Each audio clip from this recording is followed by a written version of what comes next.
The water was scalding, steam rising like ghosts between them, and Kang Min-ho's voice cut through the heat with a command that made her hands shake. "Bathe me," he said, dark eyes locked on hers. $5,000 cash sitting on the marble counter like a test, like a trap, like the beginning of something that would ruin them both. Amara's heart slammed against her ribs because this wasn't just a job anymore. This was the moment everything she'd been running from caught up, and the most dangerous man in Seoul just made her an offer she couldn't refuse. Welcome to Story World, besties. Please like, share, and subscribe. 3 hours earlier, Amara had been scrubbing floors in the lobby of the Zenith Tower, invisible in her gray uniform, earbuds in, trying to forget that her visa was expiring in 2 weeks, and her savings account had exactly $417 left. Seoul had promised her a fresh start, a place where her past couldn't follow, where no one knew about the scandal that destroyed her family back in Atlanta, or the ex who'd made sure she'd never work in finance again. But fresh starts cost money, and cleaning offices at midnight barely covered rent in a closet-sized room she shared with 2 other women who spoke languages she was still learning. The elevator dinged. Amara didn't look up.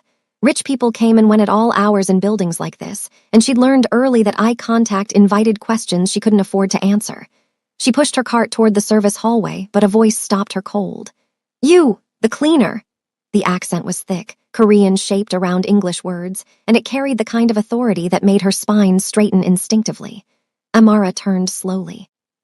The man standing by the elevator was tall, maybe 6'1", with black hair styled back except for one piece that fell across his forehead.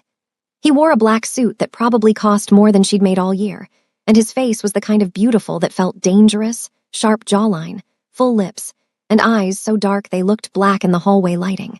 But it was the tattoo peeking above his collar, intricate lines that disappeared beneath expensive fabric, that made her pulse quicken with recognition.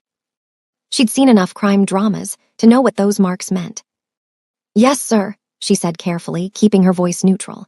He studied her for a long moment, his gaze traveling over her face, her curls pulled back in a practical bun, her curves that the shapeless uniform couldn't quite hide, and something shifted in his expression. Not lust exactly, but interest, the kind that felt like being seen through. "You work here every night?" he asked. "Monday through Friday, sir." "Alone?" The question should have scared her. Instead, it just made her tired. "The building's secure, I'm fine." A slight smile touched his mouth, barely there and gone. That wasn't concern, that was assessment. He pulled out a phone, typed something, then looked back at her. "What's your name?" Every instinct told her to lie. "Amara." "Korean name?" "No, sir, American." His eyebrow raised slightly. "You're far from home. So are a lot of people." That made him pause. Then he stepped closer, and Amara caught the scent of expensive cologne mixed with something else, copper maybe, or iron. Blood. Her stomach dropped. "I need someone I can trust," he said quietly. "Someone who doesn't know who I am, doesn't work for my enemies, and won't ask questions." "I think you have the wrong person." "No," he said, "I don't." 15 minutes later, Amara stood in the private elevator that only went to the penthouse level, cash advance already transferred to her phone, watching the numbers climb with her heart in her throat. Kang Min-ho, he'd told her his name like it should mean something, and maybe it did to people who understood Seoul's underworld. But Amara had spent 6 months keeping her head down, and her ears closed to anything that sounded like trouble. Now trouble had found her anyway, and it was offering her $5,000 to help with something he wouldn't explain until they were alone. The elevator opened directly into his apartment. Amara stepped out and froze. Floor to ceiling, windows overlooked the Han River, city lights glittering like diamonds across black water. The space was massive, minimalist, all clean lines and expensive emptiness.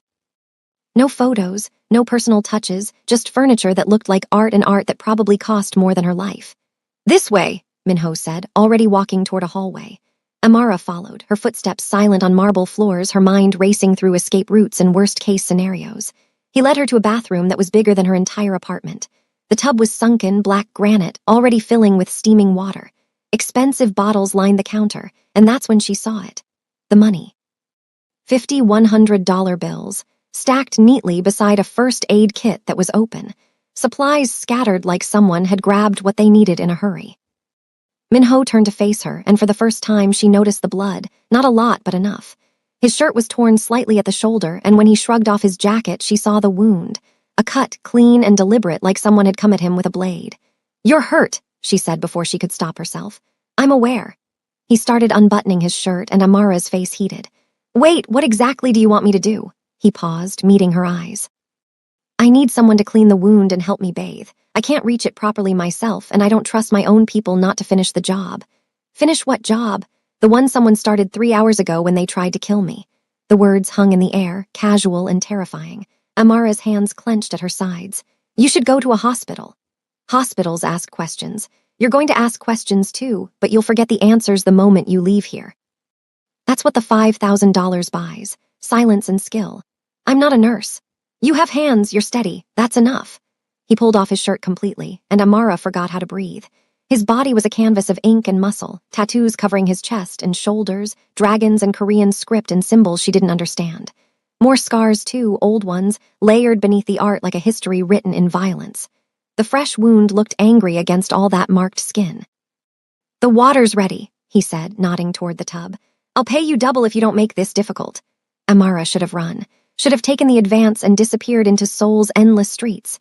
But something in his voice, underneath the command and the cold authority, sounded like exhaustion, like loneliness, like the voice of someone who'd been strong for so long he'd forgotten what it felt like to let someone help.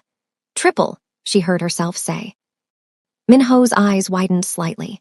Then he laughed, a real sound that transformed his face into something younger, almost boyish. You negotiate with a man who just told you someone tried to kill him. You need me more than I need you right now. The truth settled between them. His smile faded, but something else replaced it. Respect, maybe, or the beginning of something more dangerous. Triple, he agreed. Now help me before I bleed on imported marble. Amara moved on autopilot, hands steadier than they should have been as she helped him into the water. He hissed when the heat hit his wound, muscles tensing, and she found herself murmuring reassurances she didn't know she remembered. Careful, I've got you, just breathe. The first aid kit had everything she needed. She cleaned the wound with antiseptic, and he didn't make a sound, just watched her face with an intensity that made her hands tremble. You've done this before, he observed. My brother was a boxer. I learned to stitch cuts when he couldn't afford the ER. Past tense, he died 3 years ago. She said it flat, factual, because grief that old had worn smooth like river stones. Minho was quiet for a moment, then his hand caught her wrist, gentle but firm. I'm sorry. Amara looked down at where his fingers wrapped around her skin, warm and wet from the bath. You don't know me well enough to be sorry. I know what it's like to lose someone who mattered. His thumb brushed across her pulse point, and she felt the touch everywhere. I know what it's like to be alone in a city that doesn't care if you disappear. The bathroom felt smaller suddenly. Steam curled between them, and Amara was acutely aware of how close they were, how bare he was beneath the water, how her uniform was getting damp from leaning over the tub. Tell me about the person who did this, she said, needing to break whatever was building in the air between them. Why? Because if they come back, I need to know if I should run. Minho's expression darkened. They won't come back, not for you. How do you know? Because anyone who touches you answers to me now. The words were possessive, absolute, and completely insane. Amara pulled her hand back. You don't own me because you paid me. No, he agreed, but I'm going to protect you anyway. I don't need protection. Everyone needs protection, they just don't always know from what. He shifted in the water, and Amara caught sight of another scar, this one old and brutal, running along his ribs. The world I live in doesn't forgive witnesses. You saw me bleeding. You know I'm vulnerable. That makes you a liability. Fear spiked cold through her chest. Then why bring me here at all? Because I'm tired of only trusting people who want me dead. The honesty in his voice caught her off guard. Amara stared at him, this beautiful, dangerous man who looked at her like she was the answer to a question he'd been asking for years, and felt something crack open inside her chest. Finish the wound, she said quietly. Then we'll talk about what happens next. What happened next was Amara spending 2 hours in a penthouse that felt like a fortress, cleaning and bandaging a man who flinched at gentle touches like he'd forgotten what kindness felt like. Minho talked while she worked, his voice low and careful, telling her things he probably shouldn't. About his father who'd built an empire on fear, about enemies who circled like sharks, about the weight of a legacy he'd never wanted but couldn't escape. Amara listened and said little because listening was safe, and talking meant revealing pieces of herself she'd buried deep. But when she finished and started to clean up, Minho caught her hand again. Stay, he said, not a command this time, a request. That wasn't part of the deal. I'll pay you. I don't want your money for that. His eyes searched hers. Then what do you want? Everything, she thought. Nothing, safety, connection, to stop running, to matter to someone again, but she said none of that. Instead, she pulled her hand free and stepped back. I want to go home before my roommates report me missing. Something like disappointment crossed his face, but he nodded. I'll have my driver take you. I can take the subway. Amara. The way he said her name, soft and firm at once, made her stop. Let me do this one thing. Please. The driver was silent and efficient, and Amara spent the ride staring out the window, watching Soul blur past in neon and shadow. Her phone buzzed. A notification from her bank. $15,000 deposited. Triple plus extra. She should have felt relief. Instead, she felt tethered, like Minho had just bought more than her silence, like he'd bought a piece of her future. The next morning, flowers arrived at her apartment. Not roses, but something else, delicate white blooms she didn't recognize. The card read simply, "Thank you for your hands." No signature, but she knew. Her roommates squealed and demanded details, but Amara just smiled and said it was a client tip, nothing more. She threw herself into work, picking up extra shifts, avoiding the Zenith Tower. But 3 days later, her supervisor called her into the office with a strange expression. "You've been requested," she said. "Personally. By a VIP client. He's offering triple rate for exclusive service." Amara's stomach dropped. Who? But she already knew. Kang Minho, penthouse level. Her supervisor's voice dropped to a whisper. "Do you know who he is?" "No," the lie came easy. "He's dangerous, connected, the kind of man you don't say no to." The supervisor hesitated. "But he's also the kind of man who could change your life. The pay is too good to refuse. And honestly, Amara, your visa situation, this could solve everything." That evening, Amara stood outside Minho's penthouse door, heart hammering, finger hovering over the doorbell. She dressed carefully, clean jeans and a simple black top, her curls loose around her shoulders because something stubborn in her refused to hide. The door opened before she could ring. Minho stood there in casual clothes this time, black joggers and a fitted t-shirt that showed off the tattoos on his arms. His shoulder was bandaged beneath the fabric, and his expression when he saw her was relief mixed with something darker. "Want. You came," he said. "You didn't give me much choice. You always have a choice." He stepped aside. "But I'm glad you chose this." Amara walked past him into the apartment, and the door closed behind her with a finality that felt like sealing a deal with the devil. "I don't need a cleaner," Minho said from behind her. "I need company." She turned slowly. "You're paying me triple rate for company? I'm paying you to stay, to talk, to be here without fear." He moved closer, not touching, but close enough that she could feel the heat of him. "Everyone in my life wants something. Power, money, protection, access. You wanted to help me when I was bleeding. That's rare. I wanted the money. You wanted to help first. The money was an excuse." He was right, and that terrified her. Amara wrapped her arms around herself. "What do you want from me, Minho?" "Everything," he said simply. "But I'll settle for tonight." That night turned into 3 nights a week, then 5. Within 2 weeks, Amara had a routine that felt dangerous and inevitable. She'd finish her day shifts, shower, change, and take the private elevator up to a penthouse that was slowly starting to feel familiar. Minho never touched her inappropriately, never pushed, but his attention was constant and overwhelming. He asked about her life, her dreams, her fears. He ordered food from expensive restaurants and watched her eat like it mattered that she was fed. He had clothes delivered in her size, casual things, so she'd be comfortable. And he talked about his world carefully, in ways that gave her enough to understand without implicating her, about loneliness that came from being untouchable, about wanting something real in a life built on lies. Amara tried to keep distance, tried to remember this was transactional, but Minho made it impossible. The way he looked at her, like she was sunlight and he'd been living in darkness. The way he listened when she talked about her brother, about the scandal that destroyed her family, about running to Seoul to escape a man who'd used her and thrown her away. The way he said, "He's a fool, and if he ever comes near you, I'll make sure he regrets being born." It should have scared her. Instead, it made her feel protected for the first time in years. 1 month in, everything changed. Amara arrived to find Minho packing his living room, phone pressed to his ear, speaking rapid Korean that sounded like threats. He looked up when she entered, and his expression shifted immediately. Relief, need, something almost desperate.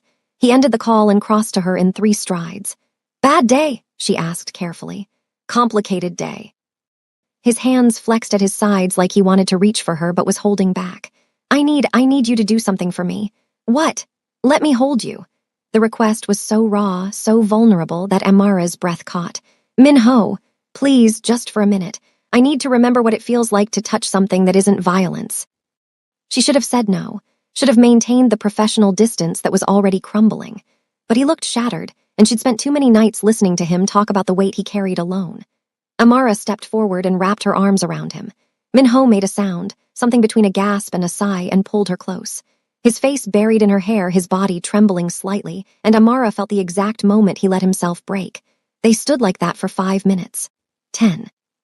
He didn't speak, just held her like she was an anchor in a storm, and she let him because somewhere along the way he'd become something more than a client, more than a dangerous man paying for her time. He'd become someone she cared about. When he finally pulled back, his eyes were wet. "Thank you," he whispered. "What happened today? I had to make a choice between what's right and what's necessary." His thumb brushed her cheek, and she realized she was crying too. "I chose necessary, I always do. But it costs pieces of my soul every time." "Then stop," she said. "Find another way. There is no other way, not in my world." "Then leave your world." Minho smiled sadly. "I can't, but you make me wish I could." That night he asked her to stay longer, then longer still. They talked until 3 in the morning, sitting on his couch with the city glittering below them, and somewhere in those hours his hand found hers and didn't let go. When Amara finally left, Minho walked her to the elevator. "I'm falling for you," he said quietly, the doors open and waiting. "I know I shouldn't, I know this complicates everything, but I need you to know." Amara's heart hammered. "Minho, we can't." "I know." He stepped closer, his hand cupping her face. "But I'm done pretending I don't feel it. I'm done pretending you're just someone I hired. You're everything, Amara, and I'm terrified of what that means. It means you're going to get hurt. I've been hurt before, this is different." His forehead pressed to hers. "This is the kind of pain I'd choose." The elevator started to close.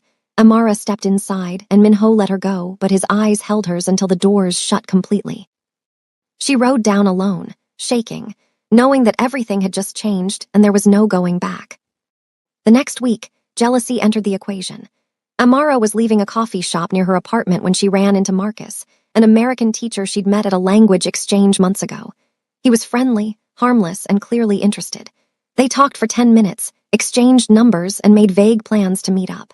Amara thought nothing of it until that evening when she arrived at Minho's penthouse to find him standing by the window, posture rigid, phone in hand. "Who is he?" Minho's voice was cold. Amara froze. "What?" He turned, and his expression was fury barely controlled. "The man you were with today, coffee shop on Idiwan Street, who is he?" Ice slid down her spine. "You're having me followed. I'm keeping you safe." "That's not an answer." "He touched your arm, you smiled at him, you gave him your number." Minho's hands clenched. "Who is he?" Anger flared hot in Amara's chest. "A friend, not that it's any of your business." "Everything about you is my business." "No," she snapped. "You don't own me, Minho. You pay me to keep you company, not to report my every move."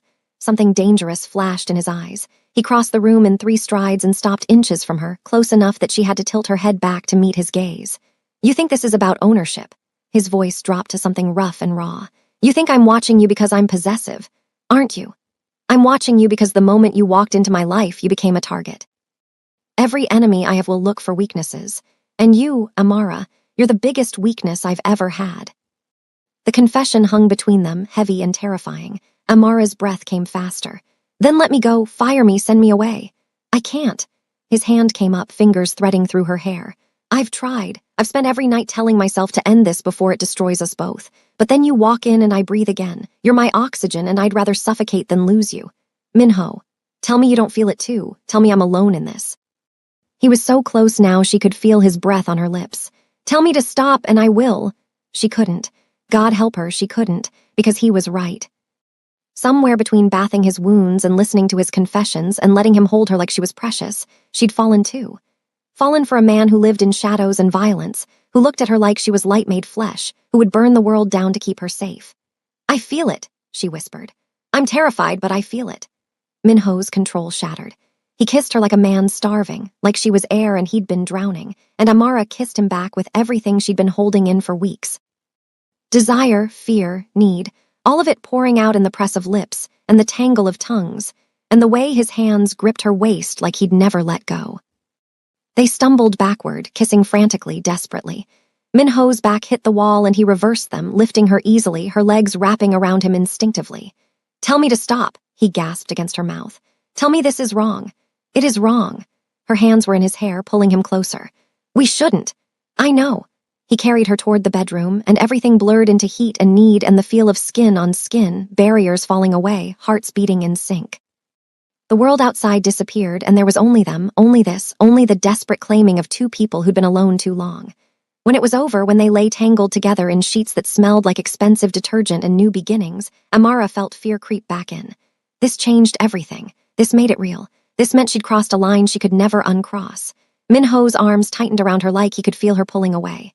"Don't," he whispered. "Don't run from this. What are we doing?" Her voice cracked. "What is this? This is me choosing you. This is me being selfish for the first time in my life." He turned her to face him, eyes fierce and tender at once.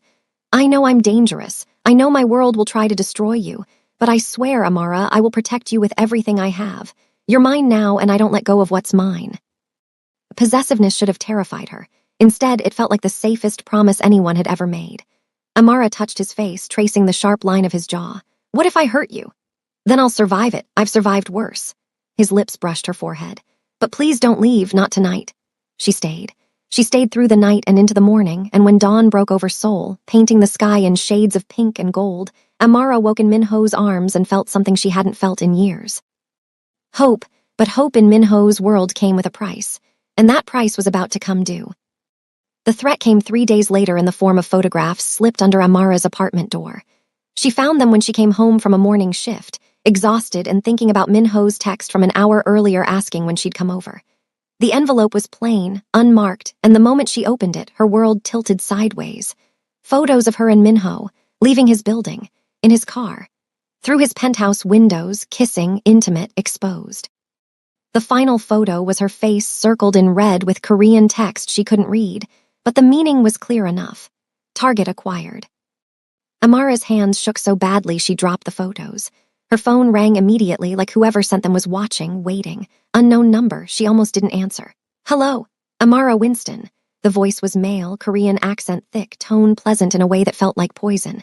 "You've made an interesting choice getting involved with Kang Minho." Her blood went cold. "Who is this?" "Someone who wants to offer you a way out before this ends badly." The man paused. "Minho has many enemies.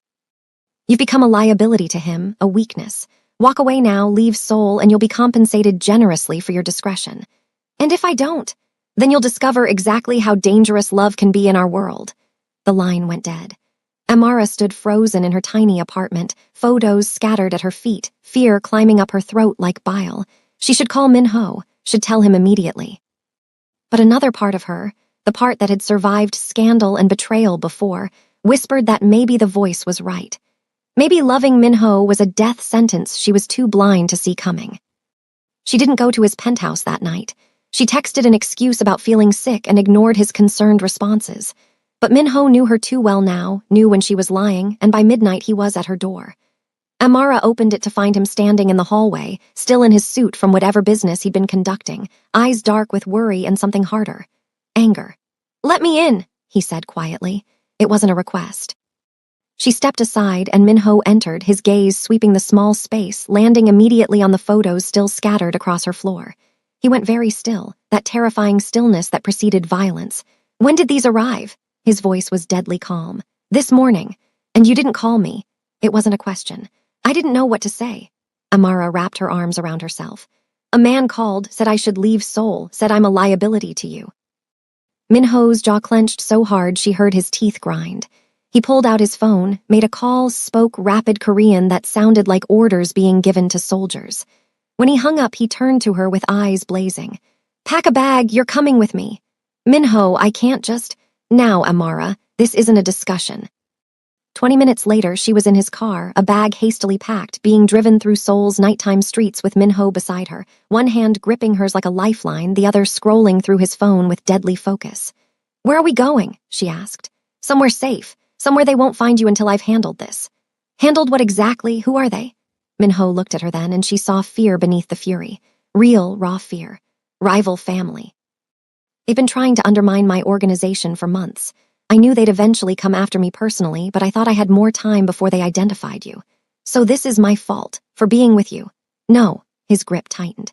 "This is my fault for not protecting you better, for being selfish enough to keep you close when I should have sent you away." Amara's throat burned. "Do you want to send me away now?" I want to lock you somewhere safe and hunt down every person who dared to threaten you. I want to make them understand that touching you means death." His voice dropped to something almost broken. "But what I want doesn't matter. What keeps you alive matters. I'm not leaving you. You might not have a choice." The safe house was in Gangnam, a luxury apartment building with security that looked military grade. Minho's men were already there, positioned at every entrance, eyes sharp and weapons concealed but present. Inside, the apartment was sterile, impersonal, nothing like Minho's penthouse. He set her bag down and immediately went to the windows, checking sight lines, exits, vulnerabilities. "You'll stay here until this is resolved," he said without turning around. "How long will that take?" "Days. Maybe weeks." He finally faced her. "I'm leaving guards. You don't go out, you don't contact anyone, you stay invisible." Amara's chest tightened with anger and fear mixed together. "So I'm a prisoner now. You're protected, there's a difference." "Is there?" She moved closer. "Because from where I'm standing, this feels like you making decisions for me, just like every other man who's controlled my life." Something cracked in Minho's expression. He crossed to her in 2 strides, hands framing her face, eyes desperate. "I'm not controlling you. I'm trying to keep you alive. Do you understand? If they take you, if they hurt you to get to me, I will burn this entire city down and I won't stop until everyone responsible is dead or I am. That's not control, Amara. That's terror." The confession broke her anger apart. She saw him clearly then, this powerful, dangerous man reduced to fear by the thought of losing her, and she understood finally what she meant to him, what they meant to each other. "Then don't leave me here alone," she whispered. "Stay, even just tonight." Minho closed his eyes briefly, fighting himself. "If I stay, I won't be able to focus on fixing this. If you leave, I'll fall apart." That decided it. Minho pulled her close, and they stood there in the sterile apartment, holding each other like the world was ending, because in a way it was. The fragile peace they'd built was shattering, and both of them knew it. That night, they barely slept. Minho made calls in Korean, packing the apartment, his voice alternating between cold command and barely controlled rage.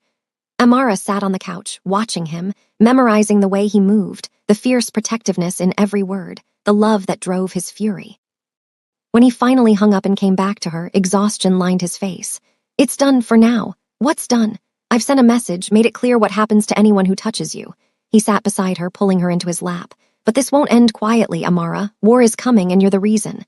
Then let me go, end this before it starts." "I can't." His voice broke. "I've tried to imagine it, sending you away, watching you disappear. I can't survive it. You're in my blood now, and I'd rather die protecting you than live without you."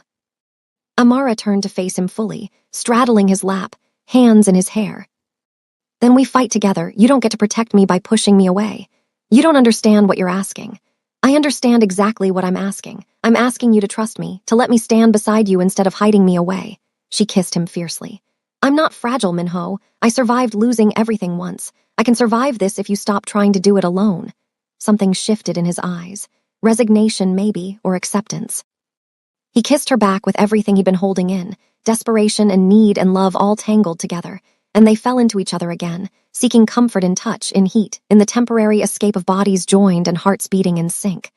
Afterward, wrapped in sheets with dawn approaching, Minho whispered against her hair, "If anything happens to me, there's a number in my phone. Contact them.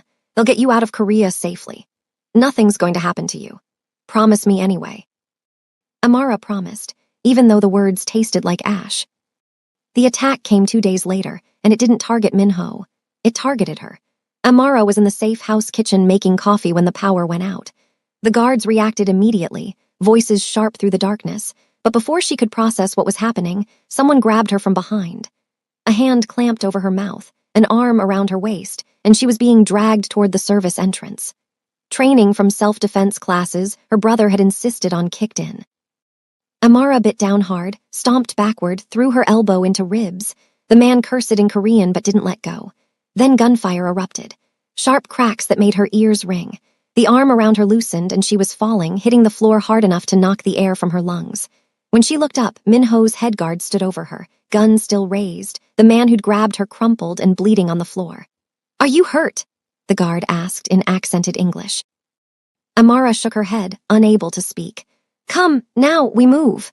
He pulled her up and they ran, more guards appearing, forming a protective circle around her as they rushed toward an exit she didn't know existed. Outside, a car waited, engine running. They shoved her inside, and the vehicle peeled away from the building with tires screaming. Amara's hands wouldn't stop shaking. "Where's Min-ho?" "Coming, he's handling the rest." But the guard's expression said it wasn't that simple. The safe house had been compromised. Someone inside Min-ho's organization had betrayed him, and now everything was falling apart. They took her to another location, this one outside Seoul proper, a traditional hanok house surrounded by walls and more armed men.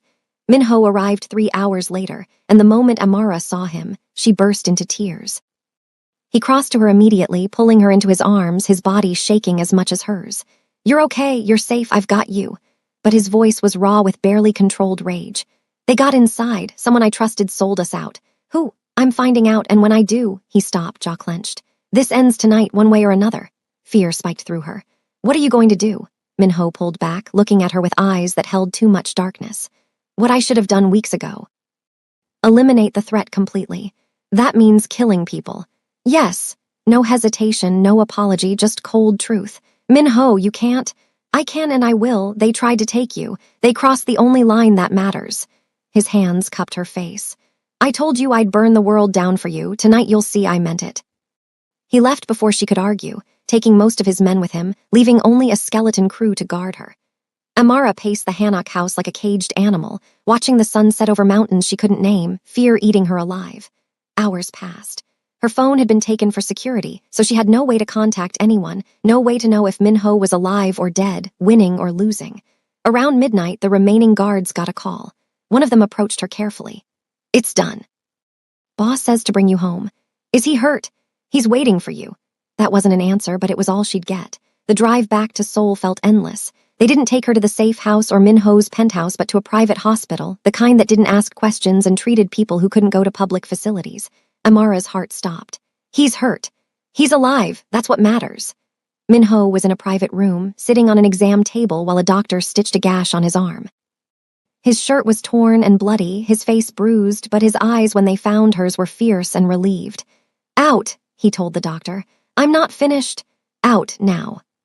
The doctor left, clearly used to not arguing.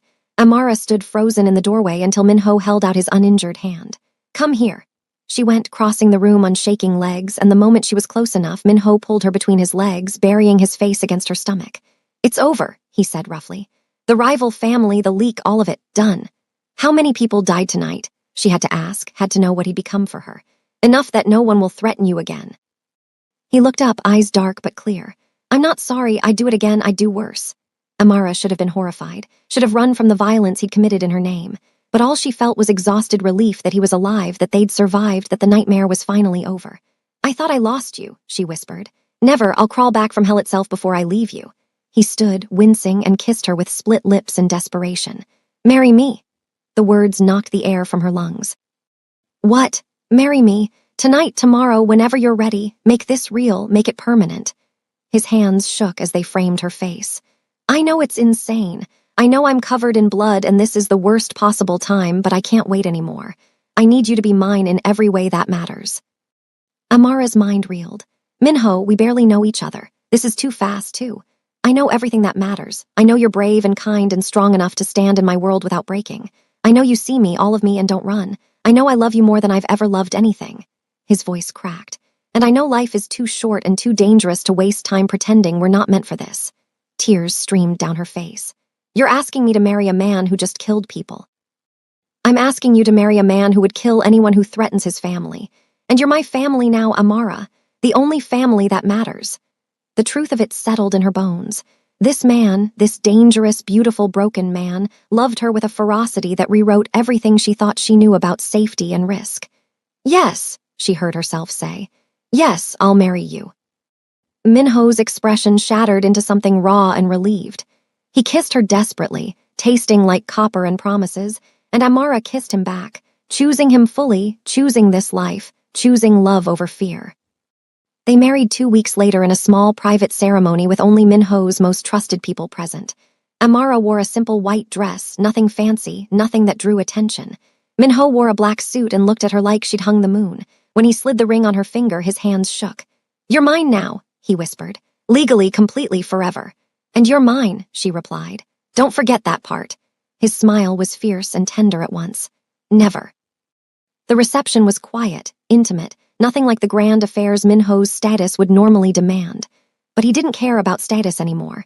He cared about the woman beside him, the life they were building, the future that felt possible for the first time in years. That night in his penthouse that was now hers too, Minho carried her to bed and made love to her with a reverence that stole her breath. "My wife," he kept whispering against her skin. "My heart, my everything." Amara held him close and felt truly safe for the first time since arriving in Seoul. The months that followed were an adjustment. Amara learned to navigate Minho's world, the careful politics, the dangerous men who showed him respect, the weight of being married to someone powerful. She also learned about his legitimate businesses, the ones that didn't involve violence, and slowly started helping him transition away from the darker parts of his empire. "I want our children to inherit something clean," he told her one night. "I want them to have choices I never did." The mention of children made her heart skip, but she didn't say anything. Not yet. 3 months after the wedding, Amara woke up nauseous for the 5th morning in a row. She took a test in their bathroom while Minho was in a meeting downstairs, and when the 2 lines appeared, she sat on the marble floor and cried. Not from fear. From joy.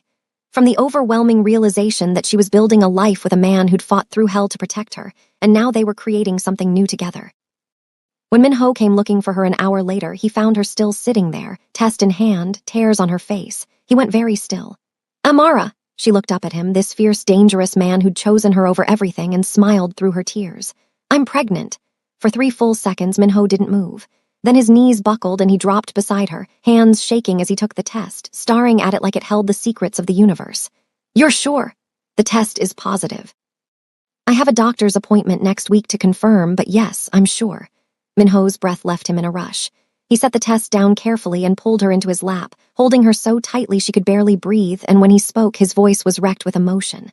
"I never thought I'd have this, a family, love, something worth more than power." He pulled back to look at her, eyes wet with tears he didn't bother hiding. "You gave me everything, Amara, everything I didn't know I needed." "We gave each other everything," she corrected gently, touching his face. "This is ours, Minho, all of it."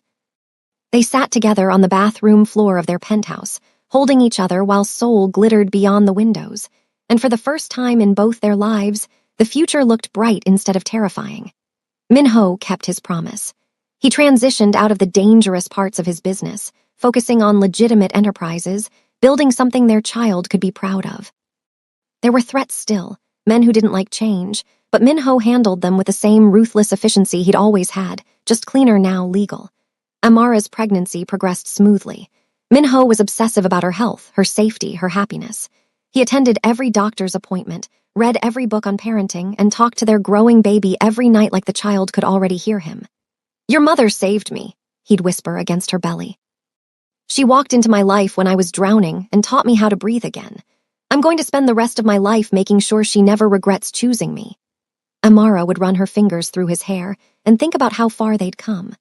From a desperate transaction in a bathroom to this, to marriage and pregnancy, and a love that had survived violence and fear, and every attempt to tear them apart. The baby came on a spring morning when cherry blossoms were blooming across Seoul. Labor was long and hard, and Minho never left her side, holding her hand, whispering encouragement, looking more terrified than she'd ever seen him.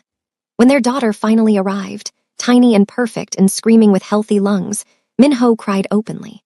The doctors placed her in his arms, and he stared down at her with an expression of such pure awe that Amara fell in love with him all over again. "She's perfect," he whispered. "She looks like you. She has your eyes." Amara smiled tiredly, dark and intense. "What should we name her?" They discussed names for weeks without deciding, but now, looking at their daughter's face, Amara knew. "Mina, it means love in Korean, right?" Minho nodded, unable to speak, tears streaming down his face as he looked between his wife and his daughter, his family, his heart, his entire world. "Mina," he agreed. "Perfect." That night, with Amara sleeping and baby Mina in his arms, Minho stood by the hospital window watching the city wake up to a new day. He thought about the man he'd been before Amara, cold and violent and alone, ruling an empire that felt more like a prison. Then he looked down at his daughter, at his sleeping wife, at the family he'd built from ashes and blood and desperate love, and knew he'd made the right choice. Power meant nothing without someone to share it with. Fear meant nothing when you had something worth protecting. And violence, all that violence he'd committed and survived, had led him here to this moment, to this peace. "I'll protect you both," he whispered to Mina. Always, no matter what it costs. The baby made a small sound, her tiny hand gripping his finger, and Minho felt his heart crack open completely, rebuilt by love into something new. Outside, Seoul moved on, indifferent and vast. But in that hospital room, a former maid and a reformed criminal held their daughter and dreamed of futures that didn't include fear. And for the first time in their lives, those dreams felt possible. 5 years later, Minho sat in his office overlooking the Han River, reviewing contracts for his latest legitimate business venture. His phone buzzed with a message from Amara, a photo of Mina at kindergarten, grinning with missing front teeth, holding a drawing she'd made. The caption read, "She says this is Daddy fighting dragons to protect us. Very accurate." Minho smiled, saved the photo, and felt gratitude so intense it physically hurt. He'd started as a man who knew only violence, who'd built an empire on fear, who'd believed love was weakness. Then a woman with kind hands had walked into his life, offering warmth in the middle of his coldest moment, and everything had changed. He'd killed for her, nearly died for her. Burned his old life down and rebuilt it into something clean. And he'd do it all again without hesitation, because love wasn't weakness. Love was the only thing worth fighting for. His phone rang. Amara, he answered immediately. "Hey, beautiful. Hey yourself, Mina wants to know if you're coming to her recital tonight. I wouldn't miss it." "Good, because your daughter informed me that if you don't come, she's firing you as her dad." Minho laughed, the sound free and genuine. "Tell her I'll be there with flowers." "She wants chocolate. Chocolate and flowers, anything else. Just you, that's all we ever need." Minho closed his eyes, breathing in the peace of that truth. "I love you, Amara, more than anything." "I know, I love you too." After they hung up, Minho packed up his office and headed home early, stopping to buy flowers and chocolate, driving through Seoul's streets that no longer felt like a battlefield. When he arrived at their house, a real house now with a yard and neighbors and normalcy, Amara was in the kitchen cooking while Mina practiced her dance routine in the living room. They both looked up when he entered, faces lighting up with joy, and ran to him. Minho caught them both, holding his entire world in his arms, and thought about that first night. The scalding water, the $5,000, the desperate command that had changed everything. He'd asked her to bathe his wounds. She'd healed his soul instead, and in return he'd given her everything. His protection, his name, his heart, his life. It was the best deal he'd ever made, the only deal that mattered. And as he stood in his home with his wife and daughter wrapped around him, Minho finally understood what his father had died trying to protect. Love was worth any price, any sacrifice, any war, and he'd won his. The end. Thank you for reading this story about Kang Minho and Amara, two broken people who found healing in each other's arms and built a family from ashes and blood and desperate, protective love. If this story moved you, please like, share, and subscribe to Story World for more emotional, intense, dark romance stories that will keep you up all night. Drop a comment telling us what you thought about Minho and Amara's journey, and let us know what kind of story you want to see next. Until next time, besties, remember that sometimes the most dangerous love stories have the happiest endings.